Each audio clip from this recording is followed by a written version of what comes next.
Ko šiandien pritrūko rungtynėse norint pergalės?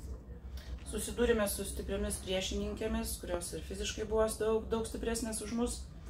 Aišku, merginos stengiasi visas varžybas, kovojo kiek tai įmanoma, bet mums didžiausias nuostolis buvo ir daug labai ilgų atėmė minutės, kurias antram kėliny netgi gavom 6 pailiui, tai tikrai daug atėmė jėgų. Komandai, aišku, pritrūko šiek tiek sėkmės. Kiek matom statistiką, tai tiek pat kroatės ir tiek mūsų lietuvės padarė tiek pat metimų į vartus, po 23. Tiek realizacija metimų buvo sėkmingesnė kroatėms. Trečią kėlinį mes iš tikrųjų sužaidėm, sakykime, įspūdingai.